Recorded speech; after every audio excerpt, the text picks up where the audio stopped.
Қайырлы күн, миллионерші оқырмандар. Жылдам ақша шақыру үшін жасалатын техникамен бөлісемін. Ең алдымен видеоға лайк басып кетсеңіздер, өте қуанышты болатын едім.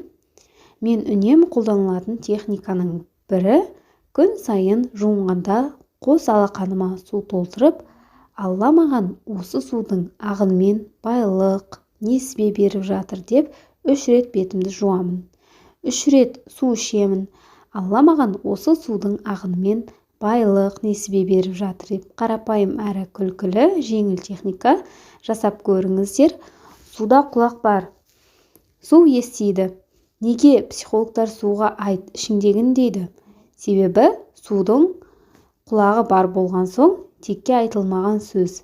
Жай ғана осылай күнде жасаңызшы. Бірінші, бұл миға сигнал беру әдісі болып табылады. Екіншіден, тілегіңіз тез қабыл болу үшін суға айту керек.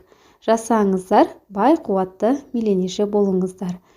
Төменге пікірге Алла маған осы судың ағынымен байлық, несібе беріп жатыр деп жаза кетіңіздер.